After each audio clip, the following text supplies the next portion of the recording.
good morning. Let's take a, oh, that's not a pass. Well, No, guess what? don't You got don't a need pass. it because it's Be Free Day. Oh, Yay! sweet. Yosemite National Park. Yay. In honor of National Park Week. There's All your right. walking guide.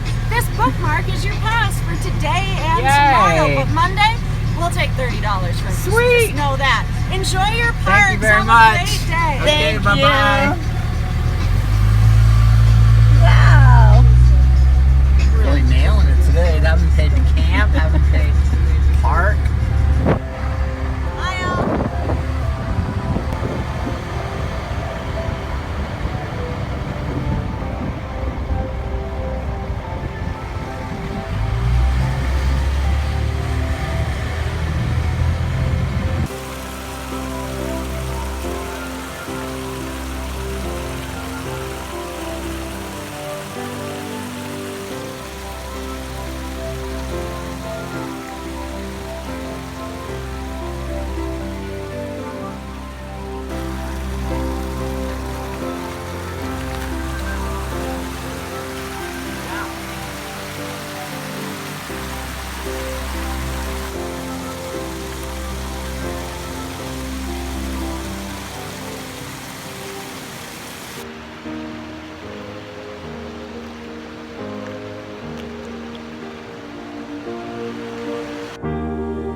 This is the most beautiful place I've ever been.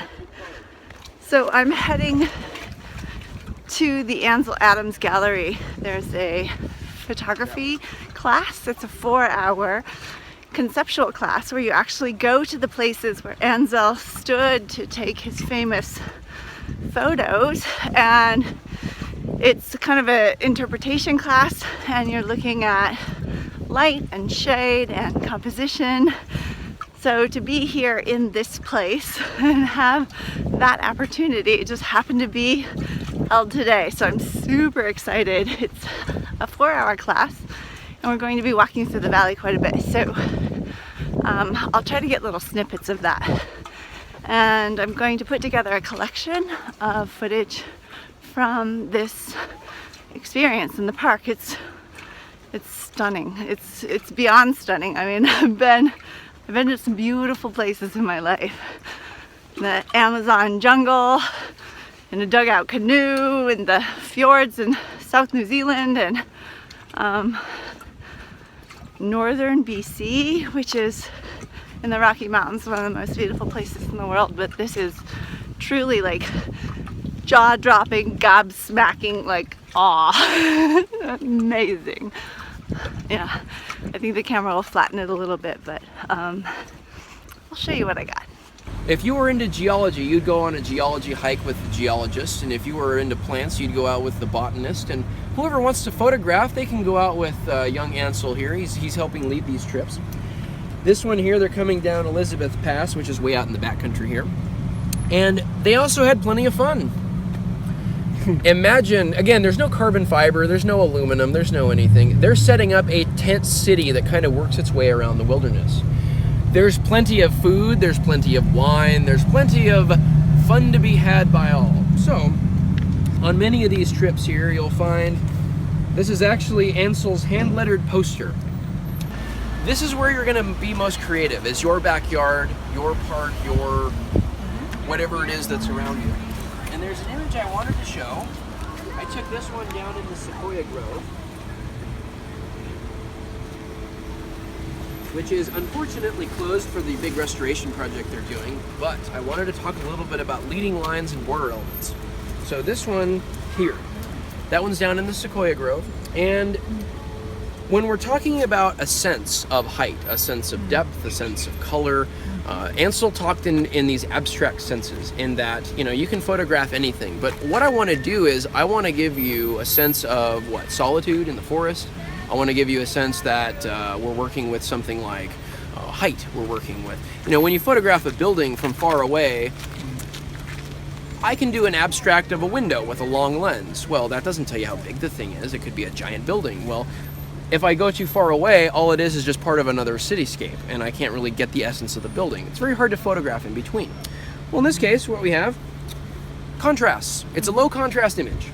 Nothing wrong with that. It's taken kind of after sunset, where there's still light coming in from the kind of light bouncing off the clouds. But contrasts, red and green. That's an artistic notion there. So red and green is good. Yellow and blue often happen here in Yosemite Valley. Tree number one, create a little bit of foreground here. Also, we're going to create a dark border element that draws us into the lighter center. And what kind of leading lines do we have? They're generally drawing us up in this sense. Like that. You wouldn't have to clean the sinks at night or something. He would hand you the same musical notes, and he'd say, I want you to play it faster and happier. And you would do so. And yet, he would say, it is the exact same notes. We're playing it differently. Yeah. So why not take the same negative and perform it differently? He would say the print is the performance. You can have low contrast, kind of sad images. You can have overall high contrast, dark images. That's kind of a sad image. Or you can go bright high contrast. You can go bright low contrast. What do you want to do with your images? Now, of course, today in Photoshop, you can have layers built up for happy. You can have layers built up for sad. You don't have to re-edit the image every time. But there are times when, 5 years from now, that new thing comes out in Photoshop and you say, you know, the sky is a little bit medium tone. I want to go darker. I just feel more ominous with my skies now. Ansel went through a time when a lot of his skies and a lot of these images came out much darker than they did in the 40s and 50s. He argued that throughout his life, he got bolder and bolder and bolder with his printing. And that's kind of the final culmination. Some of the prints all the way into the 70s, he would, one of his assistants said, you know, a lot of his early prints were very light and airy, like a Mozart. Very, very fun to watch, very fun to listen to. And some of his later prints were downright Wagnerian. There weren't small changes in tone. There were big changes. Things, the smash of of this particular instrument. Well, that's your black sky. That's certainly not what we saw in 1941. Big differences. So anybody with a musical background can learn how to play the same thing over and over, just like you can today in Photoshop. If you want to take, and this is a fun exercise, open up an old file, turn all your files off, and just redo it again. Do you do it differently because you know more about Photoshop? Perhaps. Do you do it because you changed your vision? That's possible too. Or do you do it because maybe your vision of the world has changed? That's an option too. Come here. You know you're my favorite bird?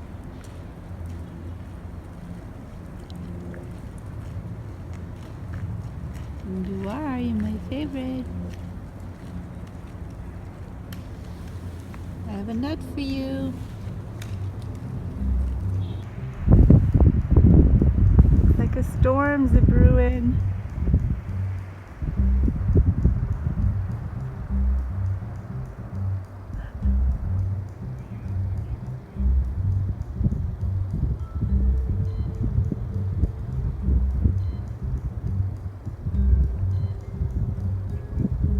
There's the valley below where we started. And we're just about level. There's the trail. Bunch of switchbacks.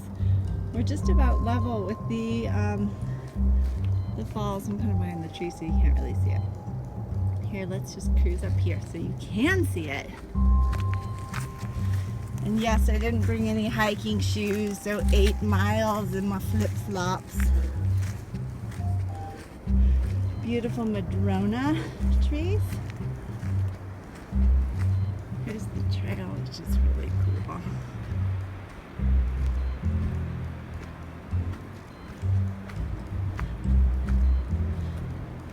Check this out. Oh, so beautiful. There's some weather coming in, so hopefully it doesn't rain because I have jeans and a puffer and flip-flops and it'll be so cold and wet. But we've made it. The trail is closed at the top a little bit. I think the last half mile because of snow, but we've gone through a few patches, but so far it looks really good. How is it? Good? It's pretty beautiful, but the trail, Yeah. as far as you could go. Yeah. There is snow after that. The trail's closed. You're pretty high. Yeah. Yeah. It's view's pretty nice up there. Good. It's like a mile short, I guess. Thank you. Lovely. Oh, we are. There's snow right there. Oh yeah, huh? That looks like a trail.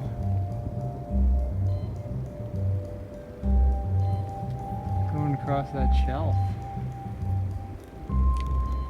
It does, doesn't it?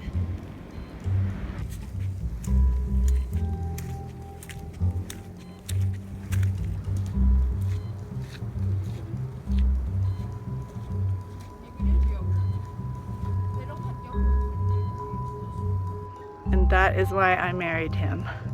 Fellow rule breaker.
Sliding down on my ass through the avalanche, I don't think I'd stop. That'd be viral.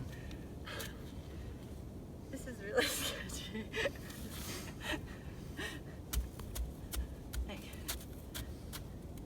can't really. One wrong move. You're gone. Oh. Okay. Good. Wasn't super graceful.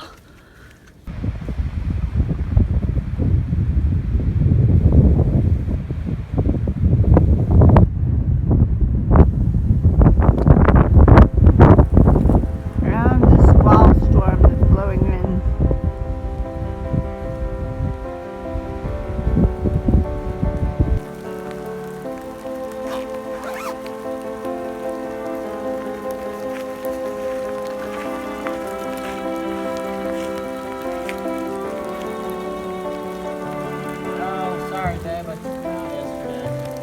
Okay, thanks for looking. We made it down. We did not beat the storm. We are pretty well soaked, but it's not super cold. So now we're back down on ground level. What was that, like 7.5? It was over 7.5 miles. So not too bad, not too bad. Not bad wearing flip-flops. What was our elevation climb? I don't know. I think it was a couple thousand feet at least. Probably.